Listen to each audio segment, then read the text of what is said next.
Voilà. Voilà. Tawdi, merci. Tawdi Sagui Malfono, professeur Afram Yaldos, chère Madame Blin, cher Monsieur François Pouponi, Ken Chabricha, Mekhe Shamal Islam Arouchen, Brich Mathiochen, Mekhe Habri Rahime, Shlom Alechoun, ça c'est en syriaque, oriental et occidental, parce que certains sont. Oui, il y a les deux grands dialectes dans la langue. D'accord. Et les très deux beau, sont. en tout cas. Voilà, merci. Et first of all, I apologize for not being able to be with you fully to all this international colloquium because due to previous engagement about a question important like the Assyrian question. Donc le thème que je développe, c'est à propos de la France et des Assyro-Chaldéens à travers les âges. À travers les âges. Merci.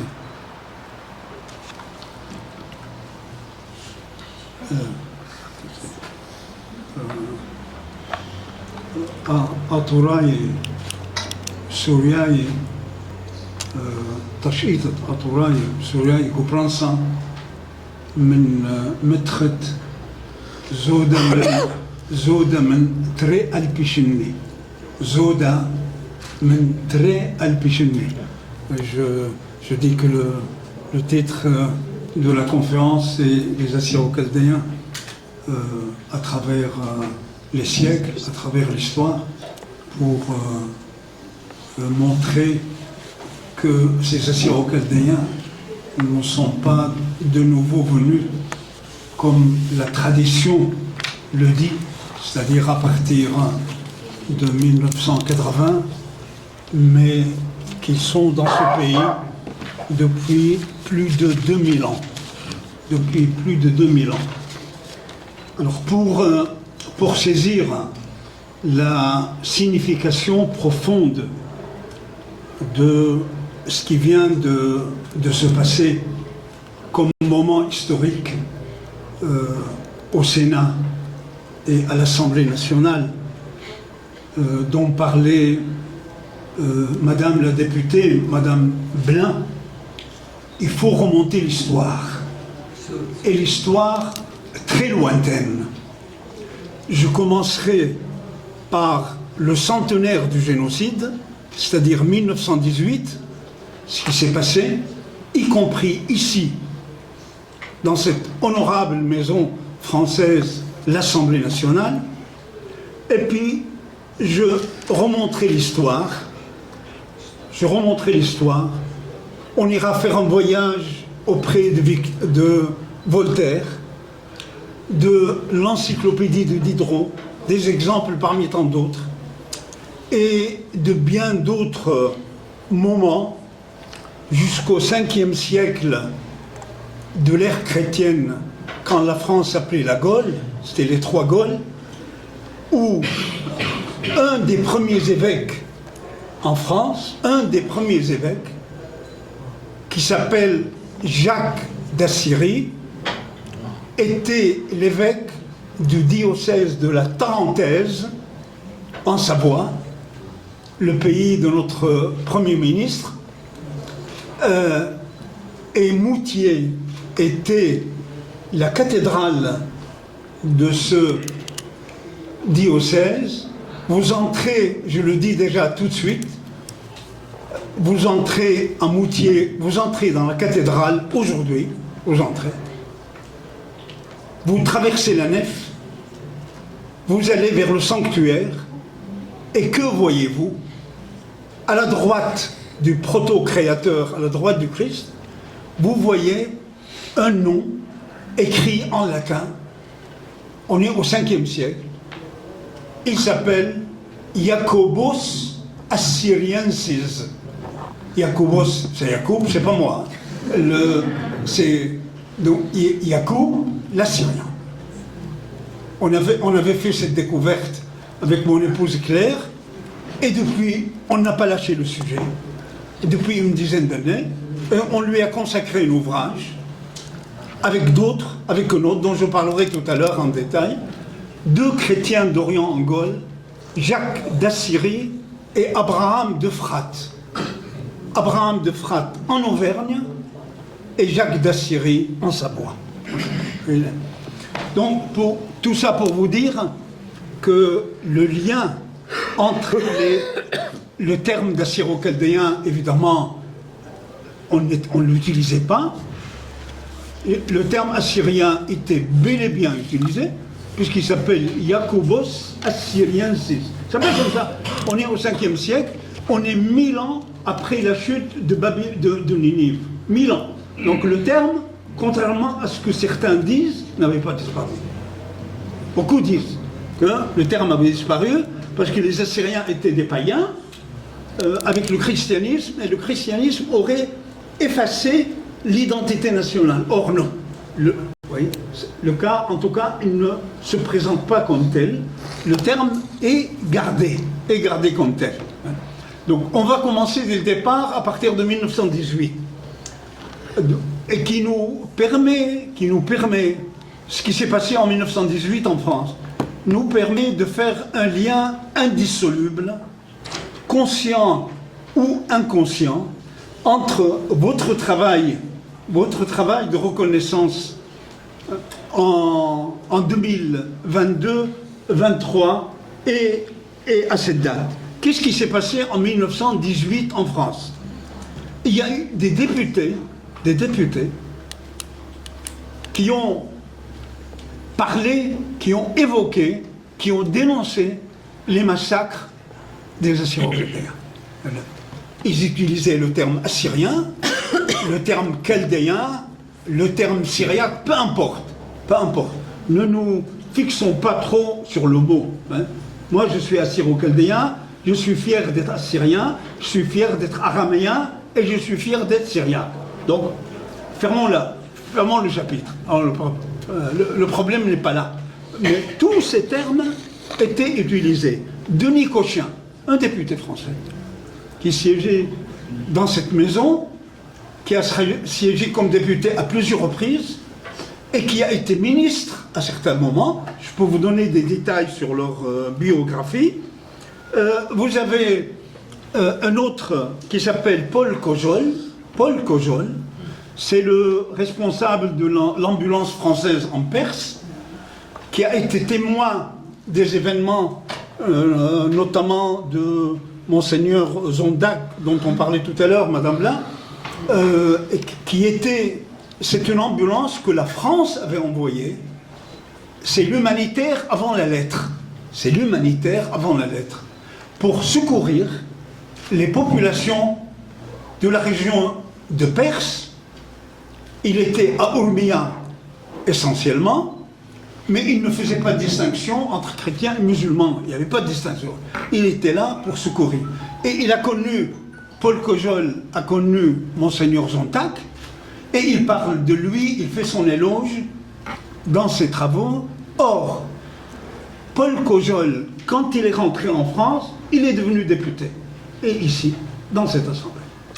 Et à cela s'ajoutent 2 autres noms, 2 noms prestigieux. Eugène Grisel, qui était un prêtre catholique du département de l'Oise. Il était à Beauvais. C'est un grand savant. Vous trouverez son nom dans les dictionnaires. Qui a été un des premiers à alerter sur les massacres des Chaldéens, des Assyriens sous l'Empire ottoman. Il était en contact avec Eugène Manna, qui était un évêque chaldéen de Hakkari, qui lui a communiqué des textes, et voilà Eugène Grisel qui les publie, et grâce à lui, nous apprenons beaucoup de choses sur ce qui s'est passé en 1918. Et le 4e nom, et je m'arrête sur les 4, Et le quatrième nom, c'est Denis Masson. Pardon, Frédéric Masson. Frédéric Masson était secrétaire perpétuel de l'Académie française. Bon, donc, il occupait un rang très important, qui a été aussi un des premiers à publier des articles, notamment dans le Figaro, le quotidien, le Figaro, qui paraît toujours, dénonçant les massacres des Arméniens, évidemment, mais dans chaque article qui était écrit sur les Arméniens, il associait les Chaldéens, les Syriaques, voyez, les Nestoriens, peu importe les termes, c'était les termes qui étaient en usage à l'époque. Donc là, entre les fils et les filles de la France d'aujourd'hui, dont fait partie Madame Blin, entre ces quatre, et avec Bruno Retailleau, avec Valérie Boyer, avec François Pupponi, donc ils viennent en complément presque naturel, hein, où on n'en est pas toujours conscient, mais Freud a dit que l'inconscient est très important et il peut nous conduire dans la vie. Et ben voilà un cas où 2023 et 2024 font écho à 1916, 1918. Et c'est tout un honneur pour nous. À la fois cette grande reconnaissance, ce moment historique dont l'événement a fait le tour du monde. Je regarde des visages que je connais de plusieurs pays, les articles dont l'ami Abdelmassir Abraham avait écrit, et puis d'autres parmi vous, les échos qu'on a eus, c'était quelque chose de sans précédent. C'est pour vous dire que ce que vous avez fait est désormais inscrit dans la mémoire des Assyriens, des Chaldéens et des Syriaques, et pour toujours. Alors, retournons dans l'histoire. D'abord, disons un mot de qui était, pourquoi il y avait des Orientaux ici avant. Pourquoi avant 1918. Et bon, on s'aperçoit que depuis l'Empire romain, l'Empire romain avait deux sièges importants. Bon, Rome, évidemment, c'est l'Empire romain d'Occident, mais le même Empire romain avait un autre grand centre, ce qu'on appelle communément la Syrie. La Syrie. Parce que la Syrie était un centre prestigieux de l'Empire romain, même si malheureusement ces pays ne l'ont pas intégré dans leur histoire. Vous voyez, la Syrie était un grand centre. Emez, Homs, c'est pas les Arabes qui l'ont créé ce terme. Ça existait avant, mais on l'a arabisé. Et on comprend. Emez. Alep était un grand centre, Damas était un grand centre, Antioche, Antakya, qui est le siège de l'église syriaque orthodoxe. Oui, ce pays avait une civilisation assez élevée, et c'était un centre de l'Empire romain, parce que l'Empire romain l'a occupé en l'an 70, succédant aux Grecs. Les Grecs étaient avant. Et la Syrie était très importante. Il y avait la légion syrienne avec la légion romaine. Et la légion syrienne est venue ici. Donc c'était des Syriens qui sont arrivés ici. C'est dire l'importance de ce pays. D'autre part, le terme de Syrie, Grégoire le Tour, au VIe siècle de la chrétienté, qui est un des premiers historiens de l'Église de France, Grégoire de Tours utilise le terme Syrie. Mais dans le terme, c'était un terme générique qui englobait le Syrien, les Cappadociens, les Bithyniens, les Mésopotamiens, les gens d'Antioche. Donc c'était un terme assez large, et il y avait dedans aussi Chaldéens, et il y avait le temps assyrien. Donc ils sont venus ici. certains comme marchands, d'autres comme négociants, d'autres comme musiciens, hein, nous le dit Juvénal, un poète romain du IIe siècle de la chrétienté, il les décrit dans ses textes, ces orientaux, qu'est-ce qu'ils faisaient ici, dans ce pays. Et quand l'Empire romain est tombé, l'Empire romain tombe en 497, quand l'Empire romain est tombé, eh ben, parmi les premiers qui étaient devenus chrétiens en Orient, ils sont venus ici prêcher le christianisme. C'est extraordinaire, ça. C'est extraordinaire, ces pages de l'histoire qui n'a pas été étudiée, cette question, n'a pas été étudiée. Parce que, vous savez, les églises orientales, Madame Blanc, les églises orientales, on parle beaucoup de l'église nestorienne qui s'est étendue jusqu'en Chine entre le 7e et le 13e, 14e siècle, hein, et qui a aujourd'hui ses traces, notamment en Inde du Sud, dans la région Malabar, les Syro-Malabar, les Syro-Malanga. Mais il y a une page qui est complètement absente, parce qu'on l'ignore, qu'avant, ces chrétiens d'Orient avaient le souci aussi de venir ici, et bien avant d'aller en Chine et d'aller en Inde. Alors, ils sont venus ici, et parmi eux, je résume, mon papier il fait 15 pages, parmi eux, au 5e siècle, on est à un moment charnière. L'Empire romain tombe, les Goths montent, les Visigoths montent, les Ostrogoths, c'est les populations entre guillemets dites barbares, c'est le terme, les Grecs pour les Grecs, tout ce qui n'est pas grec est barbare. Barbare, c'est barbaros. Barbaros, c'est l'étranger. C'est-à-dire, nous aussi, on était des barbaros parmi eux. Et les Romains ont fait la même chose. Tout ce qui n'est pas romain est barbare. Cela ne les empêchait pas de les utiliser dans leur armée. Alors, ces orientaux sont arrivés ici. Et vous allez dans les grands musées archéologiques de France, vous verrez que parmi ces orientaux, il y avait des adeptes de leur religion aussi. Il y avait la Sibylle, il y avait Isis, l'Égyptien, et il y avait parmi eux des chrétiens. Alors arrêtons-nous devant ces chrétiens. Alors il y a ce Jacques d'Assyrie qui arrive ici. Jacobus Assyriensis, comme dit le texte latin. Il arrive ici, et je vous passe sur les détails, on la raconte parce que c'est très compliqué. L'histoire en elle-même, puis d'abord pour la saisir, ce n'était pas une petite chose. Et un moine, Iridaya, hein, qui s'appelle Abraham. Et c'est pas par hasard.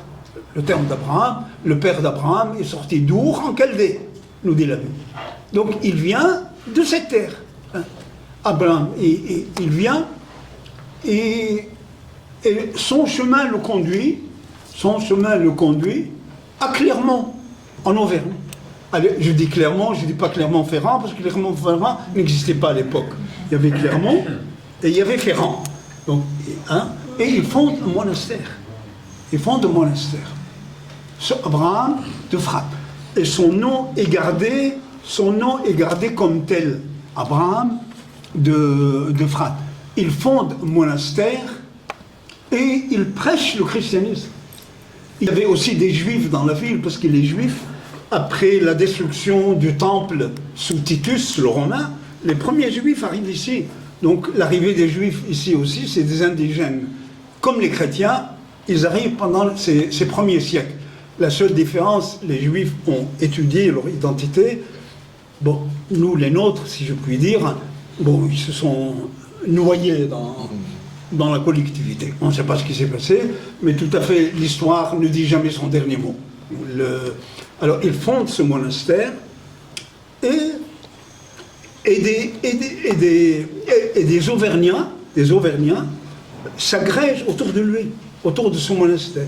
Et ce monastère, il lui donne le nom de saints orientaux. Saint Cirque et Iulite, qui sont des saints des églises nestoriennes, chaldéennes et syriaques. C'est des saints. jusqu'à aujourd'hui, ils les honorent. Ils les honorent, c'est ça. Alors, ils le font. Et donc, c'est une époque charnière où la France commence à se créer, la France, qui passe de la Gaule à France. Et il y a une personnalité, un des premiers évêques de Clermont ou d'Auvergne. Nous, on a été dans les villages, avec Claire, dans tous ces villages, on a étudié leurs traces. Et Sidoine Apollinaire. Regardez dans les dictionnaires, vous verrez qui est Sidoine Apollinaire. C'est un grand auteur français. Il est célèbre par ses épistoles, par ses lettres. J'ai ces lettres en latin, je peux vous les lire. Et Sidoine Apollinaire fait son éloge funèbre. Il faut voir la beauté du texte. Il faut voir la beauté du texte. Bon, si la question se pose tout à l'heure, je pourrais vous en citer à la fois en latin et la traduction en français. Et ben voilà, deux noms qui font partie intrinsèque de l'histoire de France. Vous voyez, ils sont venus en France, ils allaient prêcher, et malgré toutes les difficultés, nous on a étudié leur itinéraire. Comment ils ont pu? Parce qu'ils étaient en Perse, et la Perse était dominée par les Parthes, et les Parthes étaient mazdéens, étaient hostiles au christianisme. Après, la Perse parthe est devenue sassanide. Elle est devenue avec la même hostilité à l'égard des chrétiens. Ils se réfugient en 412-413, quand Constantin tolère le christianisme avant qu'il devienne religion d'État. Ils profitent et ils prennent la fuite dans des conditions extrêmement difficiles. Ils ont bravé tous les obstacles. Et on les retrouve sur leur chemin. Certains partent en Égypte, ils sont arrêtés. Abraham a été arrêté en Égypte, il a fait de la prison. Cela ne l'a pas empêché de continuer son chemin. Ils viennent par la Grèce. Et il faut voir, ils suivaient les voies romaines. Parce que les Romains de ce côté-là étaient très très forts. Et ce sont des pages de l'histoire. Nous, on a eu l'occasion de rencontrer pas mal de spécialistes d'histoire régionale. Malheureusement, l'histoire nationale, on ne les connaît pas beaucoup. On a trouvé leurs travaux. Et ben voilà, je voulais, sans trop m'y attarder, je voulais insister sur ces deux noms, Jacobus Assyriensis, et tout ce qu'on peut tirer du nom. Pourquoi il s'appelle Assyriensis? Et l'autre, il vient de l'Euphrate. Et l'importance qu'il joue. Nous, on a rencontré l'évêque de Chambéry au cours de notre travail, Monseigneur Ballot, qui n'est plus à Chambéry, il est à Metz. Dans le cadre de notre travail, on a été invité par le diocèse à Moutier. On a rencontré des historiens français qui travaillent l'histoire régionale. Ils nous ont dit vous avez trouvé le chaînon manquant. Pour nous, on sait que Jacques est le premier évêque, mais dans quelles conditions il est venu? Pourquoi il est venu? Et ce mot d'Assyrien, c'est ce qui est là. Mais c'est quoi ça? Oui, c'est ça. Et Monseigneur Ballot, on a eu l'occasion de le rencontrer. On a discuté, il était ravi. Il a dit, je suis fier d'être l'héritier, le successeur d'un chrétien d'Orient, et ce, il y a 1500 ans. Oui. Il y a 1500. Et depuis, nous sommes en lien de sympathie et d'amitié. Mais l'histoire ne s'arrête pas là. Après, à partir du XVIe siècle, vous voyez, je passe rapidement au XVIe siècle, autant Jacques d'Assyrie est important, et Abraham d'Euphrate est important, autant un autre nom, venu aussi d'Orient, un Syriaque, Dr Abdin. Un Syriaque, Dr Abdin, du village de Sour, qui s'appelle Mouché de Mardin. La ville de Mardin, Mouché de Mardin, qui est envoyé par son patriarche syriaque. En anglais.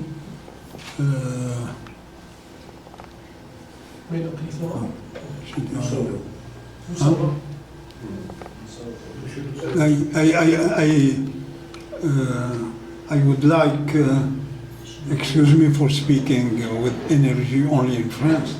I am trying to stress on the following point. The presence of Assyrians, whatever is their name, or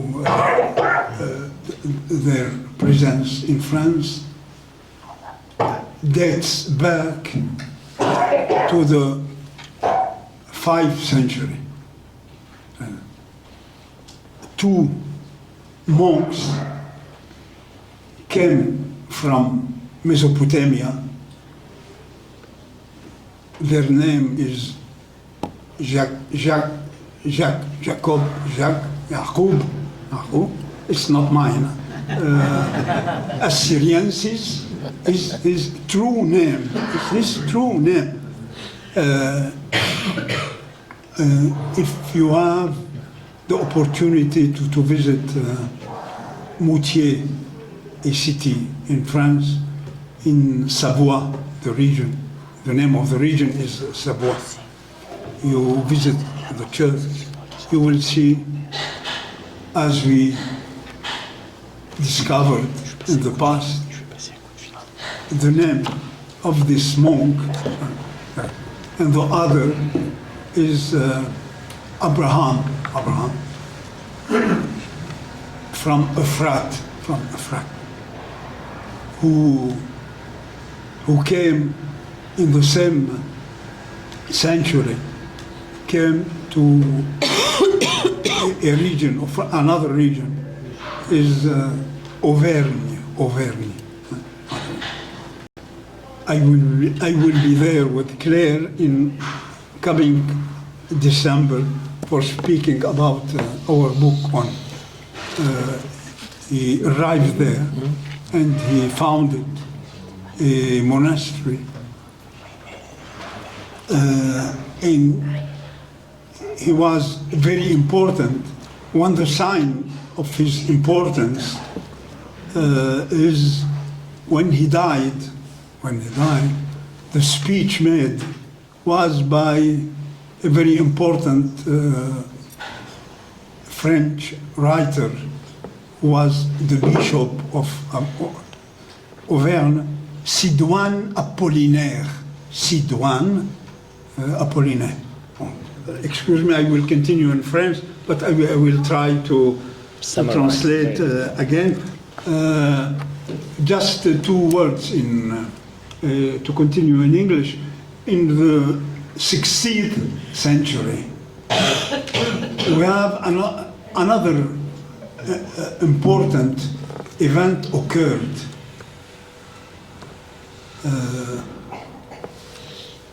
Moshe from Mardin, who was native in Sour.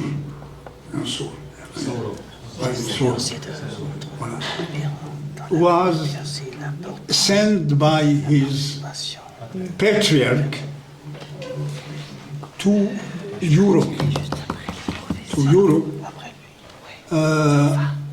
aiming to print, because it was the birthplace of Gutenberg, the revolution made by him. And he came here. He came to Italy, to Austria, to Belgium. We have many details. I wrote much about him. He's a master for us. He came here. He can be the predecessor of Nunwe Chair. Why not? Moshe Mardin came here, and he made many important contacts with the Pope in Rome. We have many documents about it in the archives, and he created a movement, very important movement, et c'était des moments qui étaient très importants. Il est venu au XVIe siècle, il est envoyé par son patriarche. On est en 1549. Qu'est-ce qu'il y a en Orient en 1549? Et pourquoi le patriarche de l'église syriaque orthodoxe, pourquoi il envoie un émissaire en Europe? C'était le début de l'Empire ottoman. Donc cet empire ne nous a jamais abandonnés dès sa création. Dès sa création. Et il lui dit, il le charge d'aller contacter les chrétiens ici. Et qui étaient les chrétiens ici à l'époque? C'était l'église catholique, alors que lui, il n'était pas catholique. Oui. Ce lien œcuménique très très fort. Et c'était le début du protestantisme. Juste le début, il venait de commencer, le protestantisme, en Allemagne, en Alsace, etc. Et il le charge, il dit, vous allez. Et comme Gutenberg venait de créer l'imprimerie, il dit, vous imprimez, qui nous imprime le Nouveau Testament, Pshoto, qui est traduit, et vous le renseignez le syriaque, il dit. Et vous le renseignez le syriaque. Et il entreprend beaucoup de contacts, et ce fut un événement à Rome. À Rome, ce fut un événement. Il rencontre le pape Jules III, et c'était l'époque du début de la Renaissance, où Joachim du Bellay, le poète français Joachim du Bellay, François Ronsard, allaient à Rome comme s'ils allaient en pèlerinage, parce que c'était la sortie du Moyen-Âge, et le début, parce que l'humanisme est né en Italie.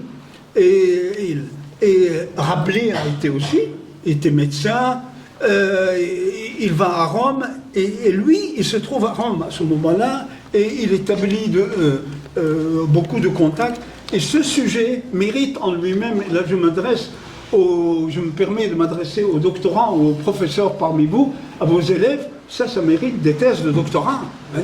Il y a de quoi alimenter, à la fois sur Jacques d'Assyrie, sur Abraham de Fratte, et évidemment sur cette période qui est délicate en Europe, où l'Europe elle sort du Moyen-Âge, c'est le début de la Renaissance, Enlightenment, quand elle commence cette période, et voilà, Moshe de Mardin qui arrive, et ce mouvement continue.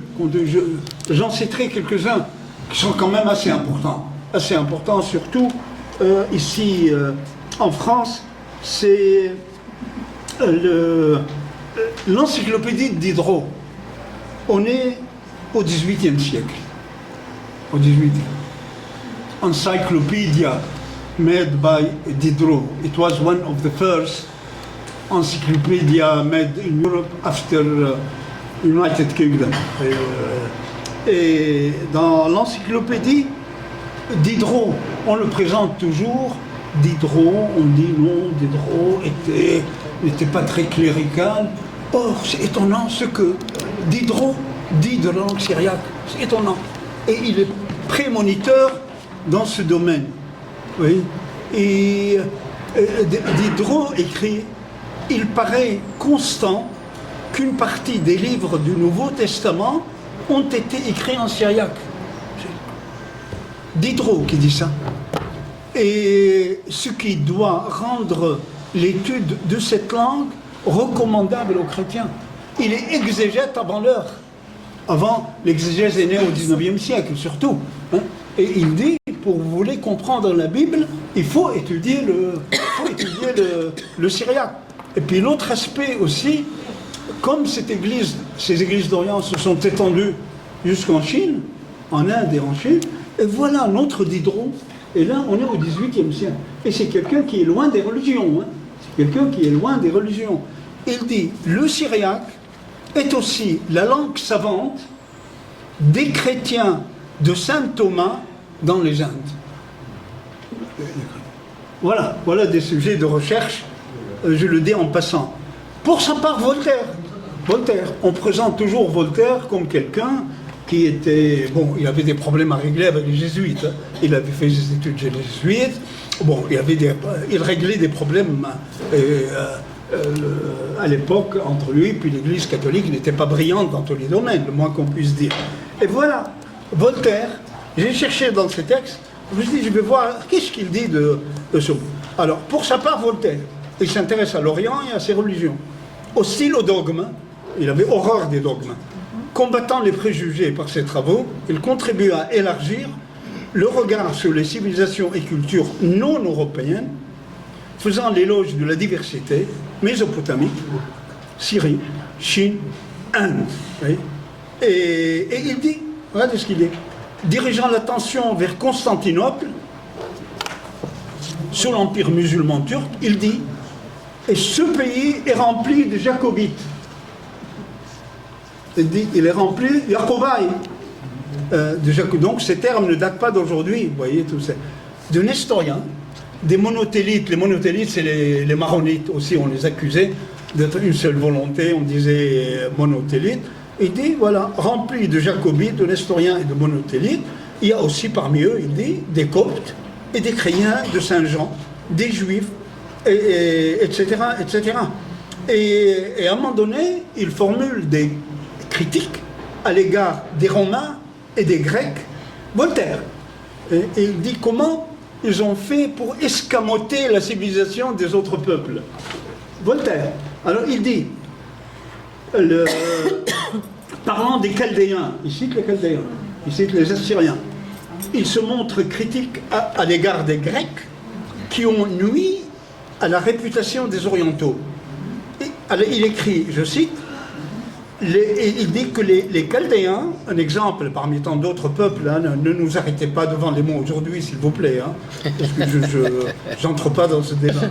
Les nations les plus anciennement policées, les nations, ce sont ces nations orientales, les plus anciennement civilisées, policées, au même titre que les Indiens et les Chinois, critiquant au passage nommément les Grecs, qui changèrent, je cite, toutes les terminaisons barbares en mots grecs et dénaturèrent tous les noms asiatiques.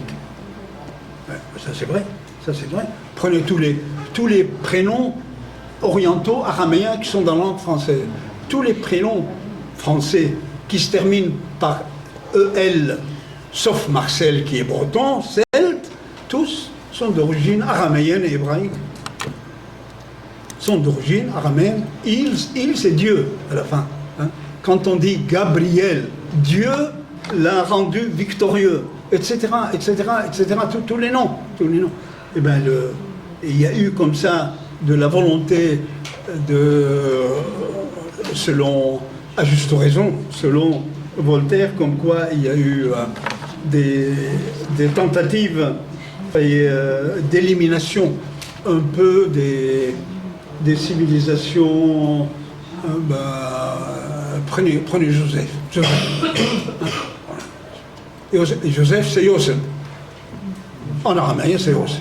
C'est Isep, la racine. On est dans la langue Ephraim. Isep, c'est la racine. C'est accroître, augmenter.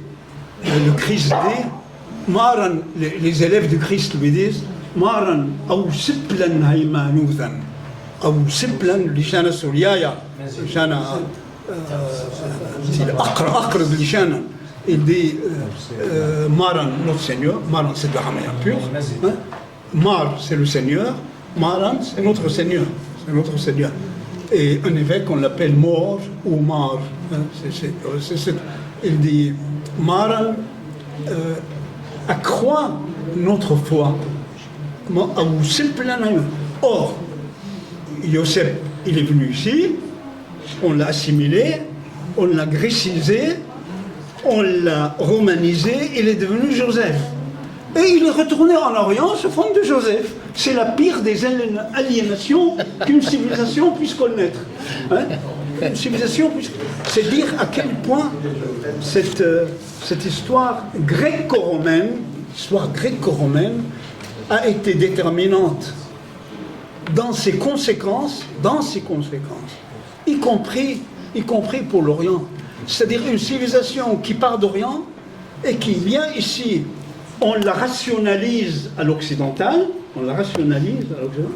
et elle retourne en Orient sous la forme gréco-latine. On oublie, ce faisant, son origine orientale. Oui, en origine orientale. Beaucoup de gens disent, par exemple, vous citez des noms dans la Bible, mais ça c'est de l'arabe. Je dis non, c'est du grec. Bon, écoutez, du grec, cherchons dans un dictionnaire grec, si c'est vraiment. Elle dit non, c'est du latin. Ben, cherchons dans le dictionnaire.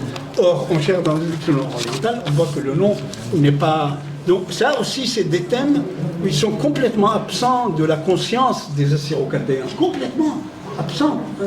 Ils s'interrogent parfois à des choses secondaires. Ils ne s'intéressent pas au fondamental. Et qui a mis l'accent sur le fondamental? Qui a mis l'accent? Et là, j'aborde le 19e et le 20e siècle, et je termine le 19e, le 20e. Vous savez, au 19e et au 20e siècle, quelque chose s'est passé en Europe qu'on peut appeler l'âge d'or des civilisations. L'âge d'or des civilisations en Europe. En France, en Allemagne, beaucoup, en Allemagne, en Angleterre, en Russie, on oublie la Russie, aux États-Unis, et aujourd'hui ce mouvement continue. Il est né au 19e siècle. Donc, je voudrais insister, pour ma part, sur la France, puisque c'est notre sujet, et dire qui sont ces illustres auteurs français et qu'est-ce qu'ils ont apporté à la... Alors, au 19e siècle, l'Europe, elle est à la conquête du monde. C'est le début du colonialisme, c'est le début de l'expansion, on découvre des civilisations, et beaucoup de chercheurs, ils vont ailleurs, des archéologues, qui a redécouvert Ninive, c'est grâce aux Français et aux Anglais. Sans les Anglais et les Français, peut-être Ninive, on ne l'aurait pas vu, et on n'aurait pas le nom de la chaire Ninive. Peut-être. C'est les Français, c'est Botta, oui, qui ont été... Parce que la France a nommé des consuls, à Mossoul notamment, et ce sont ces consuls qui, certains étaient des spécialistes d'archéologie, d'autres pas nécessairement. Ils ont dit, mais cette ancienne Ninive, parce que d'après les textes, Ninive aurait disparu. Bossuet écrit sur Ninive, et les maudites Ninive, il faut voir tout ce qui est dit dans la Bible sur Ninive. Et bon voilà, eux, ils se mettent au travail, et ils retrouvent Ninive. Et c'est les Français. C'est les Français, les Anglais, les Allemands, après les Américains, et sans eux, nous, on aurait été orphelins. On aurait été orphelins. Hein. Et on envoie des spécialistes en Orient, et on collecte des documents. Certains Syriaques se plaignaient et disaient, moi je pense qu'ils ont bien fait, parce qu'à l'époque il fallait voir la situation en Orient, dans quel état étaient ces pays. Ils ont mis à la Bibliothèque nationale, et après il y a eu le musée Guimet, à Berlin, etc., etc. Et parmi ces grands Français, on a Ernest Renan, le grand maître, c'est un de mes maîtres à penser. Oui. Je lui ai consacré une communication il n'y a pas très très longtemps à Paris.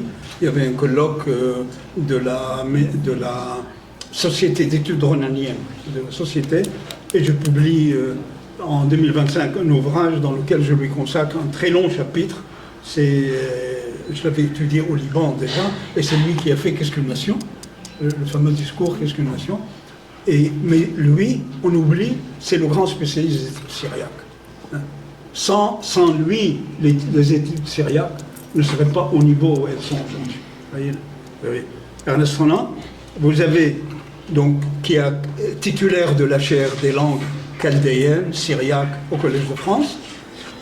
Lui succède Rubens Duval. Rubens Duval, c'est un très grand nom aussi. Rubens Duval. Le Jean-Baptiste Chabot, Paul Pelliot, qui a découvert dans la grotte de Dunhuang en Chine des documents, y compris en ouïghour et en syriaque, y compris, mais ce n'était pas exclusivement, c'est surtout des documents chinois. On a trouvé des documents qui étaient enfouis pendant 1000 ans, cachés, 1000 ans. Et c'est grâce à Paul Pelliot. Paul Pelliot, en français. Vous avez Jean Dauvilliers, qui était professeur de droit à l'université de Toulouse, c'est aussi un grand maître. C'est un grand maître. Et donc voilà quelques grands noms qui peuvent nous servir de guide. Alors pour terminer, juste une phrase, Ephrem, pour terminer, de ce qui précède, on peut déduire que les Assyro-Chaldéens syriaques ont une présence historique ancienne en France et affirmée, attestée. Aujourd'hui, les travaux de recherche se multiplient. La preuve, aujourd'hui, cette rencontre, les travaux de recherche se multiplient sur cette chrétienté syriaque. Et on peut dire que les Assyro-Chaldéens font partie de l'héritage spirituel et culturel français. Font partie de l'héritage spirituel et culturel français, et que 1980 se prolonge, l'arrivée des premiers de Turquie se prolonge dans 2000 ans d'histoire. Alors, fidèles à leur passé, comme l'a dit tout à l'heure Madame Blin, ils sont fidèles à leur passé, ils s'intègrent à la culture française, et ils aiment la France, c'est ça. C'est qu'un amour, et un amour c'est mystérieux, l'amour. Vous savez, l'amour est mystérieux. Et écoutez, on aime. Pourquoi on aime? On aime. C'est un pays qu'on aime. Hein. Comme on aime l'ensemble de l'Europe, tout ce que l'Europe représente comme culture allemande, et la plupart de nos professeurs n'enseignent pas en Orient, ils enseignent ici. C'est l'Occident, encore une fois, qui les reconnaît. Votre serviteur en fait partie, nous faisons tous en partie, c'est Salamanque, c'est Berlin, c'est München, c'est d'autres villes, etc. C'est la Pologne, qui était un des premiers professeurs. C'est grâce à cette Europe qui nous a compris, et parce qu'elle apprécie la culture, l'Europe.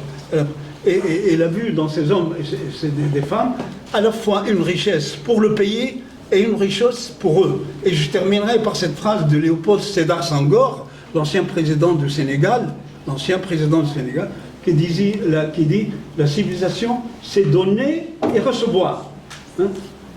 On a beaucoup, on a donné, et en même temps on a reçu. On n'est pas venu ici les mains vides.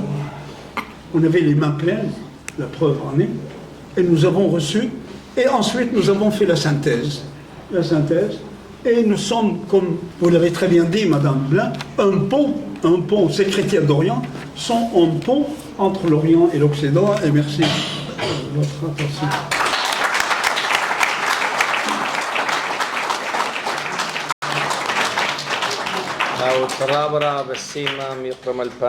Joseph Yacoub. I will do it in English because I know that you have been suffering a bit without French, but you know we are in Assemblée Nationale, so as you see, several topics have been mentioned: names, concepts, experiences, history, and I think Professor Joseph Yacoub is a reference for such topics, especially in France. Whatever they do, they have to count on him, his knowledge, his commitment, and especially his preparation is worth to be always considered, not only at the community level, but at the national level. So thank you very much for the hard work you have been doing. Just I wanted to underline a thing, because we mentioned them, but because as not all of them, they are linguists, historians. You know how the name Chaldean, lingue chaldaique, entered in Europe? It was due to to the commentary of Saint Jerome, which was done in the 4th century, he misinterpreted the term there, which started in the 2nd chapter of Daniel, which says 2:4a is in Hebrew. Vaidaberu hakezdim lemel haramit.